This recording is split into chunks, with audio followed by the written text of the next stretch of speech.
ሰላም ጤና ይስጥልን ተመልካቾቻችን በአማራ ክልል ነገሮች በየለቱ የተቀያየሩ ነው በአገዛዙ በኩል ቀጣዩ አቅጣጫው ወዴት ሊሆን እንደሚችል ፍንጭ የሰጠ እንደሆነ እየተነገረ ነው ደብረ ታቦር በከፊል የገቡት የአማራ ፋኖ ብሔራዊ ንቅናቄ ኃይሎች እስር ቤቱን በመስበር በርካታ ከፋኖ ጋር በተያያዘ የታሰሩትን ማስለቀቃቸውን ነው ያገኘነው መረጃ የሚያመለክተው ደብረ ታቦር የድሮን ጥቃትም ተፈጽሞባታል በአማራ ክልል የሚካሄደው የሉና ተጋድሎ ተጠናክሮ በቀጠለበት በዚህ ወቅት ላይ የአብይ አህመድ አገዛዝ ከመላ ሀገሪቱ ያሰባሰባቸውን ወታደሮችን ወደ ሰሜን በሚያጓጉዝበት ወቅት በመንገድ ላይ ጥቃት እየደረሰበት ይገኛል በኦሮሚያ ክልል የኦሮሞ ነጻነት ሰራዊትም በአገዛዙ ወታደሮች ላይ ከባድ ጉዳት ማድረሱም እየተነገረ ነው ባለው አጠቃላይ ሁኔታ ላይ የዘውትር ተሳታፊያችን መረጃዎችን ሊያካፍለን መስመር ላይ ተገኝቷል ወደሱ አልፋለሁ አመሰግናለሁ መሳይ እንግዲህ በሰሞኑ በሁለትና በሶስት ቀናት ውስጥ የአማራ ፋኖ ብሔራዊ ንቅናቄ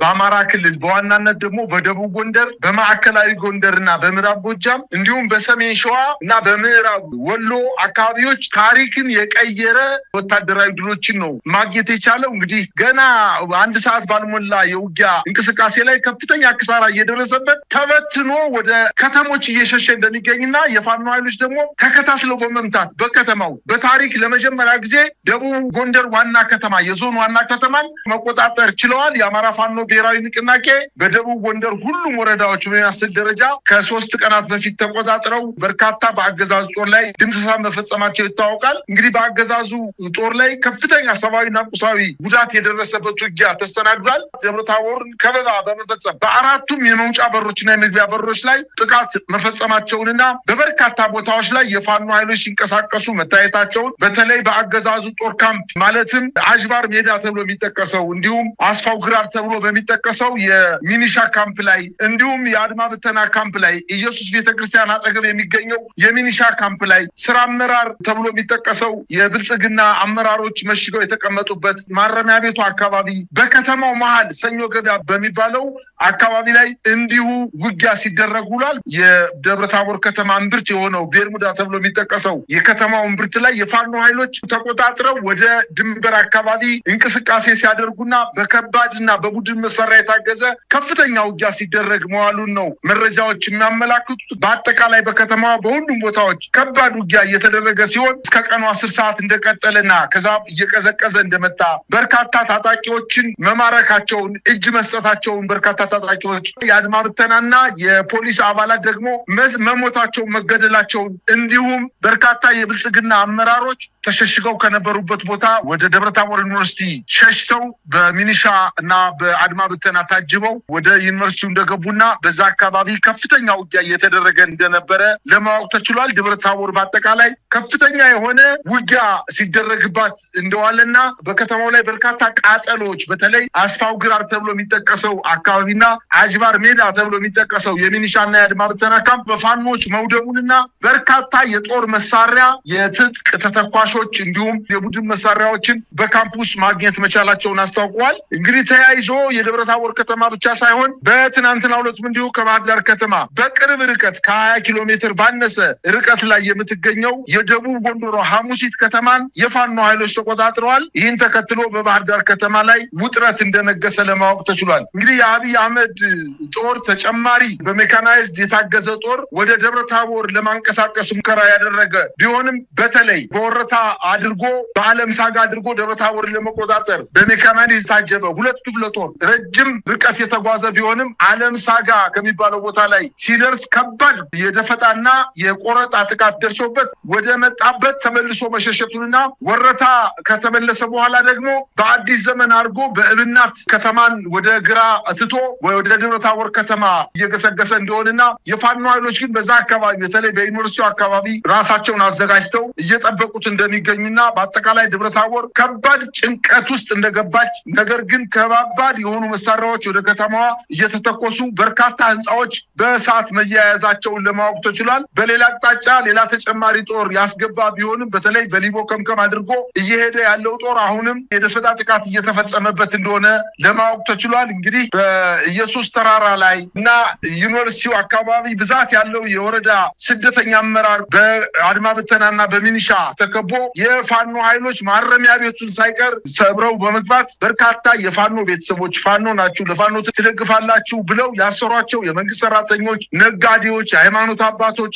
የፋኖ ቤተሰቦች በአጠቃላይ ከእስር ቤት እንዲወጡ መደረጉንና በደብረታቦር ከተማ ላይ የተሰራው ወታደራዊ ኦፕሬሽን ትልቅ ድል ማስመዝገባቸውን ለማወቅ ተችሏል። እንግዲህ የአገዛዙ ጦር ይህን ተከትሎ በደብረታቦር ከተማ 11 ጊዜ የድሮን ጥቃት መፈጸሙ ለማወቅ ተችሏል። ጥቃቱ የተፈጸመባቸው አካባቢዎችም አየር ማረፊያ ተብሎ የሚጠቀሰው መንደር፣ ወይብላ ማርያም ቀበሌ፣ ቄራ ኡራኤል ቤተክርስቲያን አካባቢ፣ ወርቄ እየተባለ የሚጠራው አካባቢዎችና በርካታ ቦታዎች ላይ የድሮን ጥቃት ተፈጽሞ ቃጠሎች መድረሳቸውንና ነገር ግን የፋኖ ኃይሎች በድሮን እንዳለመጠቃት ጥንቃቄ ያደረጉ ስለሆነ በፋኖ ኃይሎች ላይ የደረሰ ጉዳት እንደሌለ እንግዲህ ውጊያው ጠንካራ የነበረ ሲሆን በተለይ በማረሚያ ቤት አካባቢ ወመህሎ ተብሎ የሚጠቀሰው አካባቢ፣ ግራር ሰፈር ተብሎ የሚጠቀሰው፣ ጎንደር በር፣ አባረጋይ ተብሎ የሚጠቀሰውና ወይብላ ማርያምና እብናት መውጫ ዋናዎቹ ከባድ ውጊያ የተደረገባቸው አካባቢዎች እንደሆነ ለማወቅ ተችሏል። በከተማዋ መሃል በሚገኙ በህብረት ሆቴል ተብሎ በሚጠቀሰው ሆቴል በረንዳ ላይ ስሙን ለጊዜው መጥቀስ ያልተቻለ አንድ ወታደራዊ አዛዥ በሆቴሉ ግቢ ውስጥ ተገሎ መገኘቱን ለማወቅ ተችሏል። ከደብረታቦር ወጣ ብሎ ወደ ባህር ዳር መንገድ ወረታ ዙሪያ ተብሎ የሚጠቀሰውና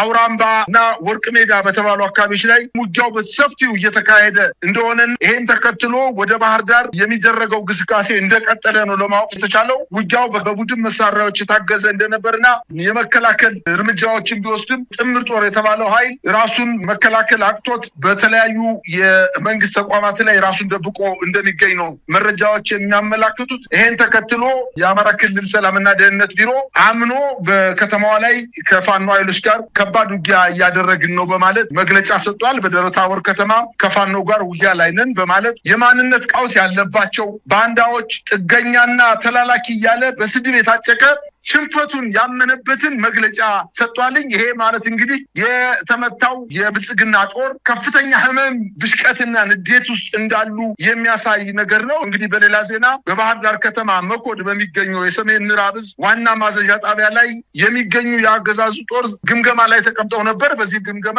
በደብረታቦር ከተማ እንዲሁም በተለያዩ አካባቢዎች በደቡብ ጎንደር፣ በሰሜን ሸዋ እንዲሁም በምዕራብ ወሎ አካባቢ እየተደረገ ባለው ጦርነት ላይ በዘፈቀደ ወታደራዊ ጥቃቶች እየተፈጸሙ በርካታ ሲቪሊያን በመገደላቸው በዚህ ያልተስማሙ የአማራ ተወላጅ ወታደራዊ መኮንኖችና ተዋጊ ወታደሮቹ ጥቃት በፋኖ ላይ ብቻ ነው እንጂ በሲቪሊያን ላይ መሆን የለበትም ብለው ጥያቄ በማንሳታቸው መሳሪያቸውን አውርዱ በመባላቸው በመካከላቸው ውጊያ ተቀስቅሶ ከሁለቱም ሳይድ መሞታቸውና በተለይ ከነሙሉ ትጥቃቸው ማታውኑ ከባህር ዳር ከተማ መኮድ ጠፍተው የፋኖ ኃይሎችን መቀላቀላቸውን ተከትሎ ትጥቃቸውን አውርዱ በማለት ግጭት በመኮድ ግቢ ውስጥ እንደተካሄደ ነው መረጃዎች የሚያመላክቱት። እንግዲህ በሌላ ዜና በባህር ዳር ዙሪያ የሚገኙ ከተሞች ማለትም ጭስ አባይ፣ ጎንባት፣ አንዳሳን፣ ደንሳባታና ደና ማርያም ተብሎ የሚጠቀሱ ባህር ዳር በቅርብ ርቀት ላይ ያሉ ከተሞች ላይ የአማራ ፋኖ ብሔራዊ ንቅናቄ የቴዎድሮስ ዕዝ ባደረገው ማጥቃት እነዚህን 5 እና 6 ከተሞች መቆጣጠሩንና የአገዛዝ ጦር በዚህ ከተማ ላይ የነበረ ምሽጉን ትቶ ወደ ባህር ዳር ከተማ ማፈግፈጉን በተለይ ጭስ አባይ በተባለው ወታደራዊ ካምፕ ላይ በተደረገው የማጥቃት እንቅስቃሴ የአገዛዝ ጦር ክፉኛ እንደተመታ የቡድን መሳሪያዎች ዲሽቃን፣ ሞርተርን፣ ስናይፐርን ጨምሮ የነፍስ ወከፍ ክላሽ መሳሪያዎችን መማረክ መቻላቸውን በአሁኑ ሰዓት እነዚህ የጠቀስኩት ጭስ አባይ፣ ጎንባት፣ አንዳሳ፣ ደንሳባታና ደና ማርያም የሚባሉ ከተሞች በፋኖ ቁጥጥር ስር መግባታቸውን ተመላክቷል። በአጠቃላይ አገዛዙ ከሰሞኑ በፋኖ ከፍተኛ ወታደራዊና ሰብአዊ ኪሳራ የደረሰበትና ከፍተኛ ወታደራዊ ጠቀሜታ ያላቸውን ቦታዎች እየለቀቀ በምላሱ ብቻ ያለ የሚመስለው መንግስት ሆኖ ታይቷል። አሁን በብልጽግና የዲጂታል ሰራዊት አማካኝነት የብልጽግና የውስጥ ባንዳዎች ብልጽግናን አስጠቅጠውታል በማለት የብልጽግና ዲጂታል ሚዲያዎች ዘምተውባቸዋል። መዝግቡ ስም ፋኖ ወደ ከተሞች በመግባቱን ተከትሎ አቆለታል መንግስት እያሉ የሚያስወሩ የብልጽግና አመራሮች ስማቸው መዝግባቸው ያዙ፣ ነገ ሂሳብ እናወራረዳለን በማለት መረጃዎች የሚያመላክቱት። በምስራቅ አማራ ቀጠና ፋኖ በቆቦ አካባቢ ከባድ ውጊያ መክፈቱንና ይህን ተከትሎ ገና ውጊያ ከመጀመሩ 1 ሰዓት ባልሞላ ጊዜ ውስጥ በርካታ የአገዛዙ ያገዛዙ ጦር ከውጊያ እያፈነገጠ ወደ ፋኖ ኃይሎች ከነሙሉ ትጥቁ በጅምላ እጅ መስጠቱን ተከትሎ አሁን በማምሻው የተሰራጨው የአማራ ፋኖ ብሔራዊ ንቅናቄ ደጋፊ ሚዲያዎች የለቀቁት የምስልና የድምጽ ቪዲዮ ያመላክታል። በአጠቃላይ በአማራ ክልል አሁን ከባባድ የሆኑ ውጊያዎች ይደረጉ እንጂ በፋኖዎች በአጭር ጊዜ ውስጥ ድሎች እየተገኙና በርካታ ወታደራዊ ጠቀሜታ ያላቸውን ስትራቴጂክ ቦታዎችን እየለቀቀ ወደ ከተሞች እየተሰባሰበ እንደሚገኝ ነው መረጃዎች የሚያመላክቱት። መሳይ እንግዲህ ነገሮችን ገጣጥሞ መመልከት ከተቻለ አገዛዙ በአራት አቅጣጫዎች ፍጥጫ ውስጥ እንደገባ ይታወቃል። የዚህ ሱዳኑም ጉዳይ በቤንሻንጉል ጉሙዝ ክልል የጦር ሰፈር የሰጠበት እንደዚሁ ከሰሞኑ ወታደራዊ እንቅስቃሴ ጋር ተያይዞ እየተገለጸ ይገኛል። በነገራችን ላይ አሜሪካ በጉዳይ ላይ በጥልቅ እየመከረችበት እንደሆነ በሴኔቱ የውጭ ጉዳይ ኮሚቴ ምናልባት በቀጣይ በሂደት ማዕቀብ ሊጥል የሚችልበት እድል እንዳለ ነው እየተነገረ የሚገኘው። አገዛዙ የገባበት ቅርቃር መፍትሄ በእጁ እንደሌለ የሚያሳይ መሆኑን ነው። ሌሎች ኃይሎች ገብተውበት መፍትሄ ካላገኙ በስተቀር በአብይ አህመድ እጅ ላይ አሁን የመጣውን ቀውስ ለመፍታት የሚያስችል እንዳልሆነ ድምዳሜ ከሚደረስበት ምዕራፍ ላይ እንገኛለን። ለማንኛውም አብይ አህመድ በግራ በቀኝም ተወጥሯል። ነገር ግን ሀገሪቱ ሰላም ያለች ሁሉ ነገር ይሞላላት አድርጎ በሚቆጣጠራቸው ሚዲያዎች መግለጹን አጠናክሮ ቀጥሎበታል። ሀገሪቱ በሁሉም አቅጣጫ ግን እሳት እየነደደባት ይገኛል። እንደምንሰማው ከሆነ በተለያዩ የጦር ሰራዊቱ የሕክምና ተቋማት በቁስለኛ ወታደሮች መታጨቃቸውን፣ የጦር ኃይሎች ሆስፒታል አዲስ አበባ የሚገኘው ሙሉ በሙሉ በቁስለኞች መያዙንና ሌሎች ታካሚዎች በአስቸኳይ እንዲወጡና ሌላ አዲስ ታካሚ እንደማይቀበሉ መግለጻቸውን ነው የሰማ ነው። እንደዚሁም በተለያዩ አገሪቱ ካምፖችም ከውትድርና ውጪ ያሉትም በተለያዩ ተሳትፎች ከሰራዊቱ ጋር የሚገኙ አካላት ጭምር ወደ ጦር ግንባር እንዲሄዱ እየተደረገ ነው። አጠቃላይ ሁኔታው አብይ አህመድ ሁሉም ነገር ወደ ጦር ግንባር ይመስላል። ሰራዊቱን እያጓጓዘ ነው። በአውቶቡስ ትልልቅ መሳሪያዎች ወደ ሰሜን አቅጣጫ እየተጓዙ ነው። እንግዲህ መጪው ጊዜ ምን ሊሆን እንደሚችል አናቅም። የአፍሪካ ህብረት ስብሰባ አዲስ አበባ ላይ ይካሄዳል። ይሄ ስብሰባ ከተጠናቀቀ በኋላ ጦርነቱን ለማካሄድ አሊያም ለማስቆም የሚችል እድል ካለ ፖለቲካ ታዛቢዎች ይህን አጋጣሚ እየጠበቁ ነው ያሉት። እስቲ አጠቃላይ ነገሮቹን ነጠብጣቦቹን በማገናኘት ምን ሊሆን ይችላል? በቀጣይ ምን እናያለን? መሳይ አገዛዝ እኮ አሁን የለም ማለት ነው የሚቻለው። እውነት ለመናገር የ6 ወር እቅድ፣ የ3 ወር እቅድ፣ የ1 ዓመት እቅድ፣ የ3 ዓመት እቅድ፣ የ5 ዓመት እቅድ የሚባል በብልጽግና ዘመን እኮ የለም። ለአንድ ቀን ነው የሚኖሩት፣ ለአንድ ቀን ነው ዋጋ የሚከፍሉት፣ ለአንድ ቀን ነው ቅድም አውጥተው እንቅስቃሴ የሚያደርጉት፣ ለአንድ ቀን ብቻ ነው። እንደው ምን ይባላል ማምሻም እድሜ ነው የሚባል አባባል አለ። እንደው ማምሻ እድሜያቸውን ለማስረዘም ካልሆነ በስተቀር መሽቶባቸዋል እኮ። እውነት ለመናገር የነጋበት ጅብ ሆኗል እኮ ብልጽግና። ደብረ ታቦር ላይ በተደረገው እጅግ በጣም የሚያስገርመው ነገር የተማረኩ የአድማ ብተናና የሚኒሻ አባላትን ምንድነው ያሏቸው? የኤርትራ ጦርና የህወሓት ጦር መጥቶ እነሱ ነው የሚወጓቸው። ፋኖ የሚባል በደቡብ ጎንደር የለም። ስለሌለ እየወጓቸው ያሉት የህወሓት ጦርና የኤርትራ ጦር ነው መጥቶ እንግዲህ ጋሳይ ላይ፣ ክምር ድንጋይ ላይ፣ ጉና በጌምድር ላይ፣ ንፋስ መውጫ ላይ፣ ስማዳ ላይ፣ እስቴ ላይ፣ አንዳ ቤት ላይ እነዚህ ከተሞች ላይ የኤርትራ ጦር ቤት አርጎ መጥቶ ነው የሚወጋቸው። ይህንን አምነው በውጊያ መስዋዕትነት ከፍለው የተረፉት የሚኒሻና የአድማ ብተና አባላት አማርኛ የሚናገሩ የፋኖ ኃይሎች እንደነሱ ዘዬ የደቡብ ጎንደር ዘዬ እየተናገሩ ያሉ የፋኖ አባላትን ሲያዩ እናንተ ናችሁ እንዴ? የኛ ወገን ናችሁ እንዴ? እኛ እኮ የተነገረን ነገር የኤርትራ ጦር መጥቶ ደቡብ ጎንደር ላይ ገብቷል ተብለን ነው እንጂ መቼ እናንተ ላይማ እንደዚህ እናረግ ነበረ በማለት አገዛዙ ሰራዊቱን በውሸት ነው እያስፈጀው ያለው እና አለ ማለት አይቻልም። በአጠቃላይ ስርዓቱ ወድቋል፣ ተመቷል። ይኸው ትናንትናና ዛሬ እኮ በደቡብ ጎንደር እኮ ሁሉን ነገር አየነው እኮ ስርዓቱ 2 ሰዓትና 3 ሰዓት ባልፈጀው ውጊያ ብትንትኑ ሲወጣና መደበቂያ አጦ ያደፈ ልብስና የገበሬ ልብስ ፈልጎ ነጠላ ጫማና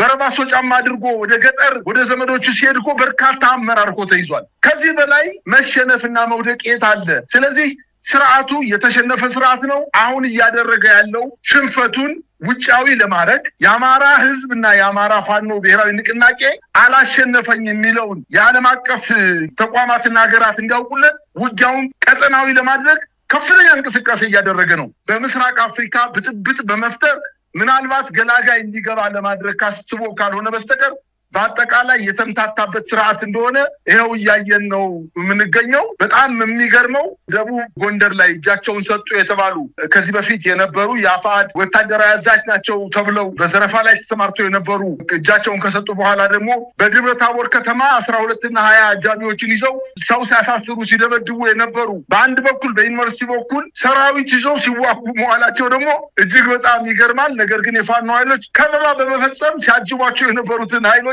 ደምስሰው እነሱንም ከምሽጋቸው አስወጥተው ከፍተኛ የሆነ ክሳራ እንዳደረሱባቸውና በአጠቃላይ እየተካሄደ ያለው ውጊያ ምናልባትም ምርጫው እስከ መድረሱ በፊት በዛ አካባቢ ያለውን የአማራ ፋኖ ብሔራዊ ንቅናቄ ጉልበት በመቀነስ የምርጫ ጣቢያ ያገኛለሁ ብሎ አስቦ የጀመረው ውጊያ ነገር ግን በእጁ ጨብጧቸው የነበሩ ከተሞችን እንዳጣና አሁን እዛ አፍንጫቸው ላይ የአማራ ፋኖ ብሔራዊ ንቅናቄ በክልሉ ዋና ከተማ 5 እና 6 ኪሎ ሜትር ርቀት ላይ ውጊያዎችን በመክፈት በአጭር ጊዜ ውስጥ ወታደራዊ ካምፖችን እየተቆጣጠረ እንደሚገኝ ነው መረጃዎች የሚያመላክቱት። መሳይ እንግዲህ እኔ እናንተ አሁን እዚህ እየተነጋገርን ባለበት ሰዓት ላይ አዳዲስ መረጃዎች ዘግይተው የሚወጡ መረጃዎችን እየተመለከትኩ ነበረ። የአማራ ፋኖ ብሔራዊ ንቅናቄ አፋብን ወቅታዊ መግለጫ ጥሪ አድርጓል። ኑ ጠላትን በጋራ ታግለን የአማራን ሕዝብ ህልውና እናረጋግጥ በሚል ነው ጥሪ ያደረገው። የምህረት አዋጅም እንዲሁ አስተላልፏል። በየደረጃው የሚገኙ የብልጽግና አመራር አባላት፣ ሚሊሻም፣ ሰላም አስከባሪና በሌላም ስያሜ ብልጽግና ያደራጃቸው ታጣቂዎች ካሉ የክልል አድማ ብተናና መደበኛ ፖሊስ አባላት በሀገር መከላከያ ሰራዊት ስም በየቀጠናው የተሰማሩ እግረኞችና ያገዛዙ መኮንኖች በዚህ የምህረት አዋጅ አማካኝነት ተጠቅመው እጃቸውን እንዲሰጡና ስርዓቱን እንዲለዩ ነው ጥሪ ያደረገው። የምህረት አዋጁ በርካታ ነገሮችን የያዘ ነው። በተለየ ሁኔታ የምናቀርበው ይሆናል። በሌላ በኩል የቀጠናውን ትኩሳት በተመለከተ አዳዲስ መረጃዎች እየወጡ ይገኛሉ። የአፍሪካ ህብረት በሱዳን ያለውን ቀውስ በተመለከተ እጃቸውን ያስገቡ ኃይሎች በአስቸኳይ ከድርጊታቸው እንዲቆጠቡ ያሳሰበበትን መግለጫ ነው ያወጣው። ይሄም ሮይተርስ በቤንሻንጉል ጉሙዝ ክልል የአብይ አህመድ አገዛዝ ለሱዳን አማጽያን የጦር ሰፈር መስጠቱን መጋለጡን ተከትሎ ነው የአፍሪካ ህብረት ይህንን መግለጫ የሰጠው። ምናልባት የአብይ አህመድ አገዛዝ በተለይ በዚህ ጉዳይ ላይ እጃቸውን ያስገቡ በአፍሪካ ህብረት መግለጫ ደስተኞች እንደማይሆኑ ይጠበቃል። የተባበሩት አረብ ኤሚሬትስ በሮይተርስ ዘገባ ላይ ተቃውሞ አሰምታለች። እጄ የለበትም እኔ ከደሙ ንጹህ ነኝ ስትል ነው ያስተባበለችው። የአብይ አህመድ አገዛዝ እስካሁን ድረስ ምንም ያለው ነገር እንደሌለ ነው ያረጋገጥ ነው። ከዛ ይልቅ ለዚህ ጉዳይ እንደሆነ በሚጠረጠር የሳውዲ አረቢያ ከፍተኛ ባለስልጣናት አዲስ አበባ ይገኛሉ። አገዛዙ ሚዲያዎች የተለየ አጀንዳ በማንሳት ጉዳዩን ሌላ መልክ ለማስያዝ እየሞከሩ ነው ያሉት። በቀጥታ የሳውዲ አረቢያው ባለስልጣናት የመጡበት ጉዳይ ከዚሁ ቤንሻንጉል ጉሙዝ ክልል የአብይ አህመድ አገዛዝ ከሰጠው የጦር ሰፈር ጋር የተያዘ እንደሚሆን ይገመታል። የቱርኩ ፕሬዝዳንትን በመጪው ሳምንት ይመጣሉ የተባለው ከዚሁ ጋር የተያዘ እንደሚሆን ነው የሚገመተው። በግራ በቀኝም በውስጥም በውጭም አብይ አህመድ ቅርቃር ውስጥ የገባበት ሁኔታ እንዳለ ነው የሚሰማው። ማምሻውን ከደብረ ታቦር አካባቢ የምንሰማው የአገዛዙ ኃይል ባለ በሌለ አቅሙ ደብረ ታቦርን ለመቆጣጠር እየሞከረ ነው። ጽንፈኞችን አስታክሰናል፣ ደብረ ታቦርን መልሰን ወደኛው አድርገናል የሚል መግለጫም በከንቲባው እየተሰጠ ይገኛል። ግን አሁን እስካለው ድረስ ቁልፍ ቦታዎች በፋኖ እጅ እንደሚገኙ ነው የሰማ ነው። ለማንኛውም ሁኔታውን እንከታተላለን። አንተን በጣም ነው ማመሰግነው። መልካም ቀን። እኔም አመሰግናለሁ መሳይ።